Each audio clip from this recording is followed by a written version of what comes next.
G'day and welcome back to my channel.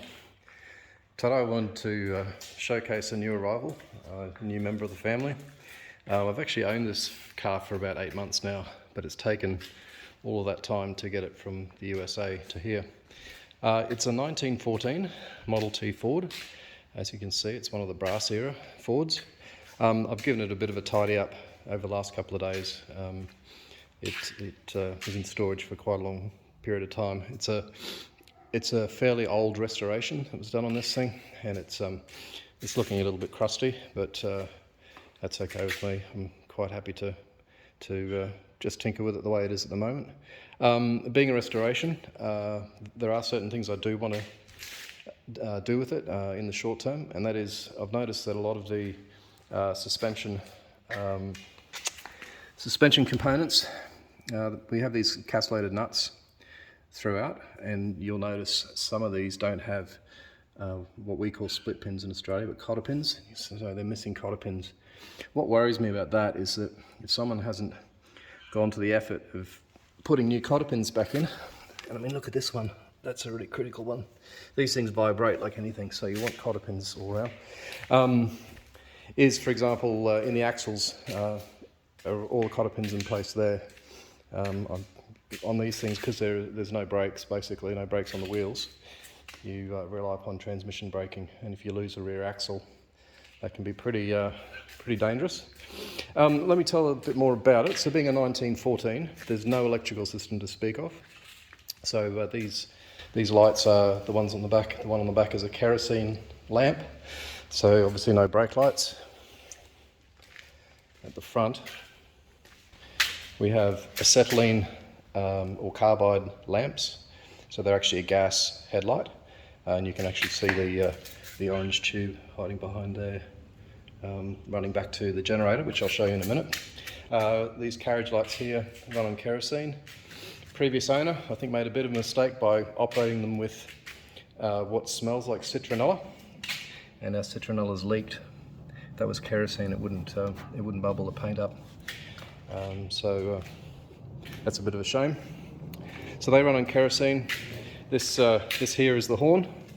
It's fairly elaborate, as you can see. Took quite a lot of polishing to get it up there. I'll give you a bit of a demo. So here's the bulb that controls it, and you'll see a brass tube that runs through the firewall. You can see a clock here as well. That clock is stopped. It needs a repair.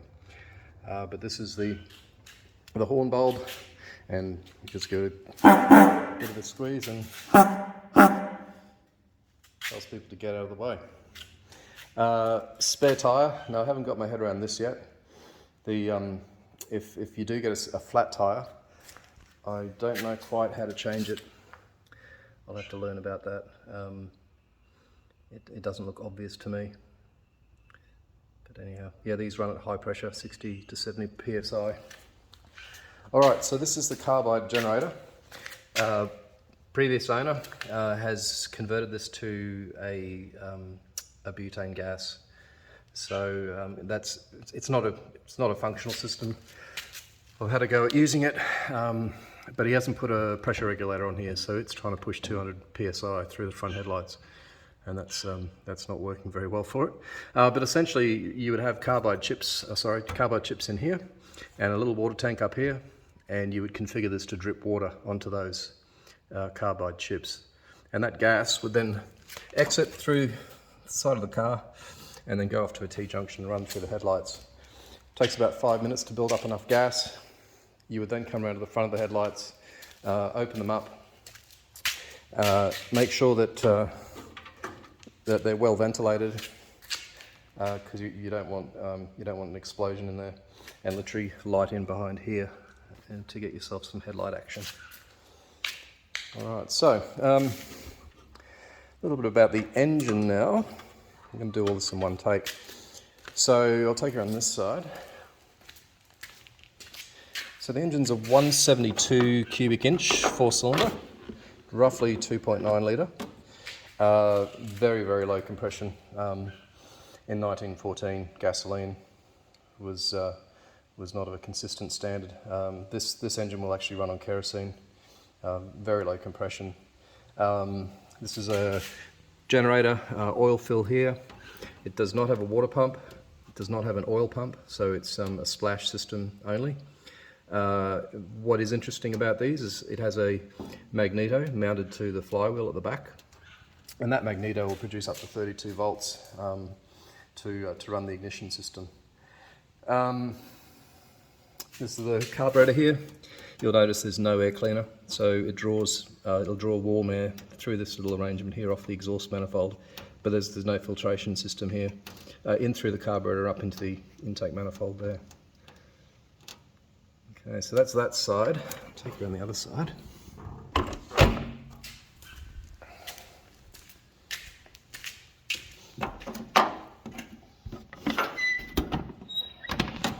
So there's not much to see here.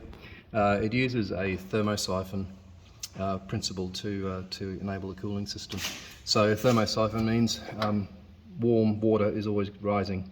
So the cool water's fallen through, come down to the bottom of the radiator. We've got warm water from the cylinder head now wanting to come up through into the top of the radiator, and as it cools, it drops down and it draws a circulation of cooling water through the system. So that's in essence it. The ignition system has a timer at the front. I'm not sure you can see it here. There's a timer in there, which is connected to the steering wheel controls. Steering wheel controls here, we have a manual ignition timing system. So in the up position it's fully retarded, and that moves a lever on the timer to advance the timing. So down is advance, and you have to continually manage your timing. Modern cars nowadays have all of that under control automatically, but in these days you look after your own timing. And on this side we have throttle. So up is at idle position, and all the way down is full throttle, and anywhere in between. So stick around and I'll set you up so I can start this thing up. I'll step through things I like and things I don't like. Things I don't like, typically any of the cars I have, is when people try to modernise them or make them easier to live with. Now, in fairness, I followed up the previous owner of the car, and rest in peace, he unfortunately has passed away. So he could be forgiven for trying to make the car easier to operate. So to that end, what he's done is he's fitted a starter motor. And so he's got a period, probably a 1920 plus starter motor. These vehicles didn't come out with a starter motor until I think 1919 or 1920. Operated via the switch on the floor. So of course when the vehicle came into my possession, the first thing I tried to do was start it, and I operated the starter motor, and it lasted about 20 seconds before it burnt out and went up in a wisp of smoke. So things I do like, it does have all of the period features intact. So these headlights, they're very, very hard to come by and very expensive. Same for the coach lights on the side. The wheels are in beautiful condition. All I've done to them is I've given them just a really light going over with some decking oil, and I've also gone over these strips here with decking oil. They looked a bit dry and a little bit thirsty, so I did that. It's got a period sort of luggage set on the side, which the kids were telling me they think the car's haunted, and this might be one of the reasons, because it looks like about a 100-year-old doctor's case there. So love that feature, love the condition of it. Have had a look underneath, and the frame and everything is in really beautiful condition. There's absolutely nothing to really worry about here. What I don't like is that it doesn't look like it's had proper maintenance done on the suspension. We have little oilers here. It's a little flip top, and you put some oil in there periodically, and what you want to see is actually a wet, kind of oily setup here, both front and rear. If it looks too dry, it means it's not getting the right amount of lubrication. So again, to the point where I want to be going over it before I give it any significant road use, I want to make sure it's not a museum piece. It needs to be more of a runner than that. So again, you come to the front, you can see that we have oilers here, but there's really no There's no moist oil there to speak of. Nice new bushes by the looks of the kingpins here. So and there's no slack in them. That all looks really good. What I don't like is I've got a radiator leak. So there's a puddle on the floor here, and it's coming from the. There's a drain plug that was missing, so I've sort of jerry-rigged something up in there. Ignore the Jubilee clip. That's an experiment that went wrong. The crank handle is here at the front. So this spring is needed to ensure that the crank handle is ejected after the motor starts. I had to do this modification so that the radiator fan doesn't hit the crank, which it currently does if you have it in the wrong position. So yeah, before I crank it, I'm going to take that off so that the crank can go back in slightly and the fan won't hit it. It doesn't really hit it too hard, just skims it and makes a bit of a noise, but that's about it. It's got a fairly good hemorrhage of oil leak here on the floor. That I don't like, but it looks like it's coming from our drain, sump drain, and both of the petcocks there for the oil level. What I also don't like, again, a modernised type situation here, is I put an aftermarket or a later model dipstick here. So this car never came with this when it was from the factory. Sure, it gives the convenience of being able to pull the dipstick, but I'm gonna put that back to original. I'm gonna weld that hole up and just repaint it, and go back to a petcock here, where you see the dipstick going into the I suppose the bell housing, you might call that.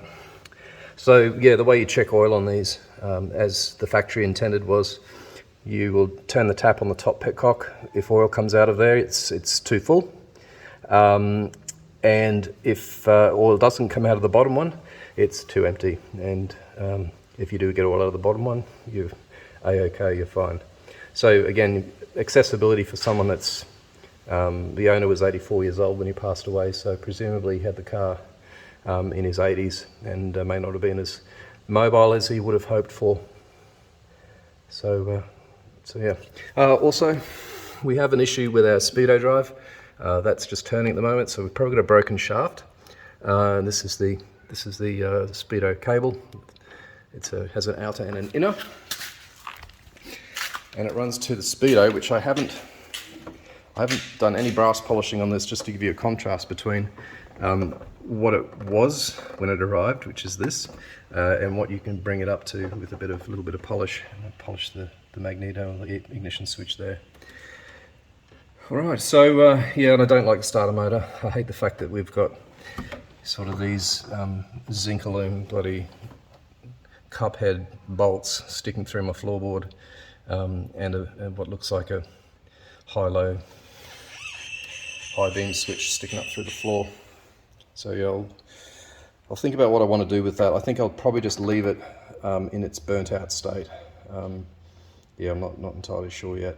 I'd like to get rid of it and put it back to normal, but that's really it. So yeah, I'm not going to go crazy on paint jobs or anything like that.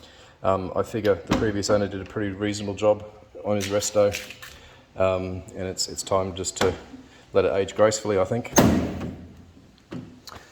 All right, so to those Model T Ford owners, I'm probably teaching you how to suck eggs here, but for those who don't know about Model T operation, you've got 3 pedals on the floor. They aren't traditional controls for a car, a modern car at least. So I've already mentioned ignition timing and accelerator here, or throttle here.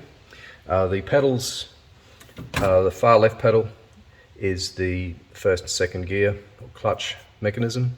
So pushing it to the floor engages first gear, and it engages that by tightening a band in the transmission.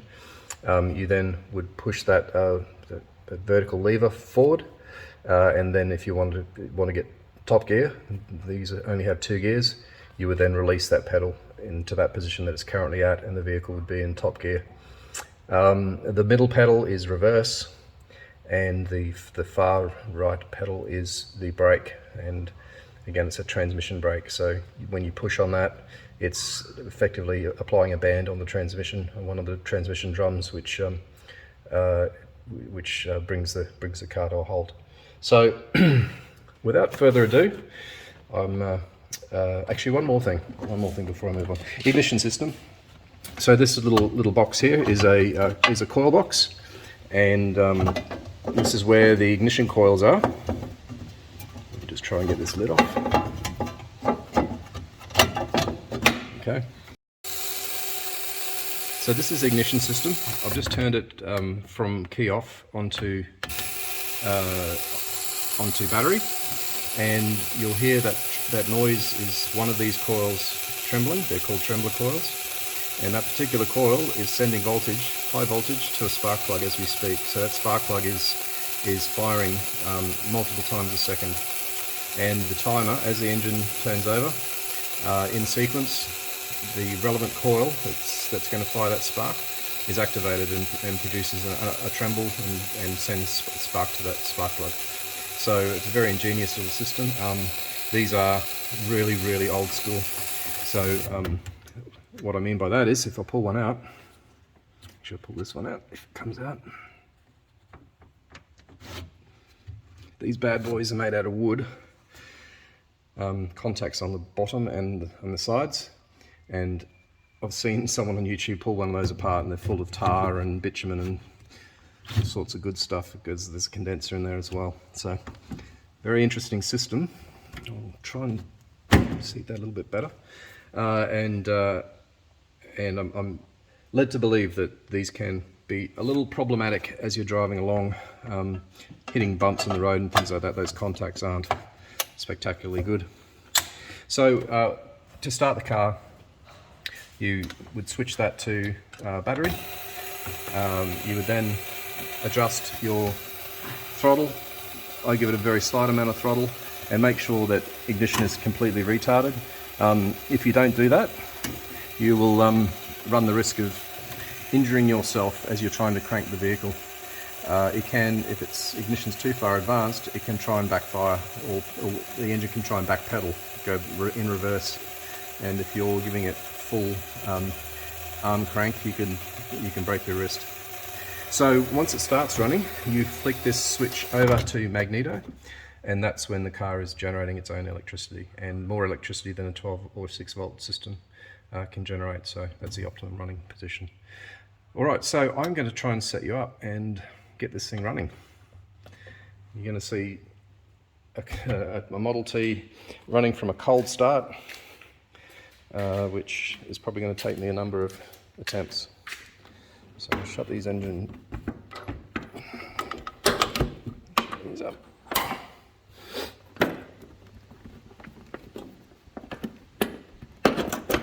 bit of a fighter.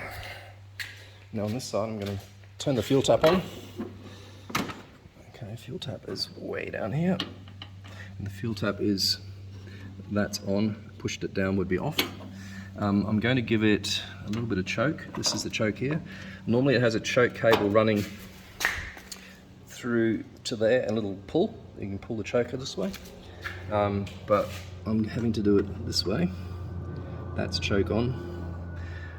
This is the fuel mixture screw in the cab. That just doesn't get touched.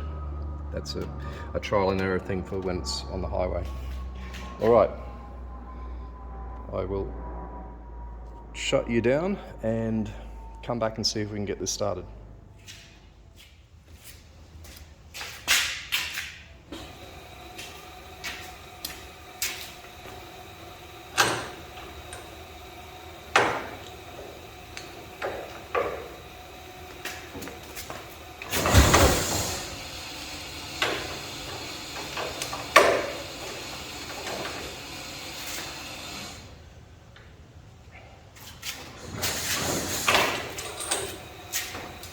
Alright, time to turn the choke off.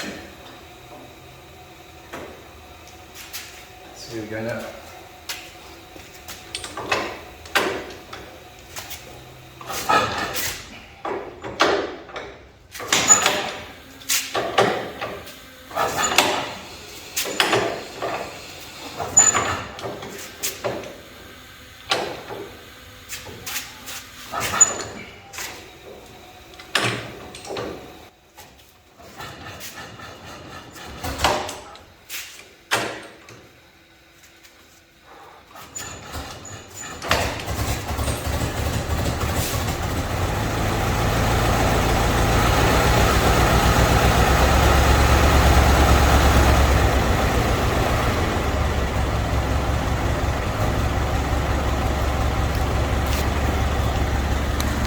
Oh. And that's how it's done, folks.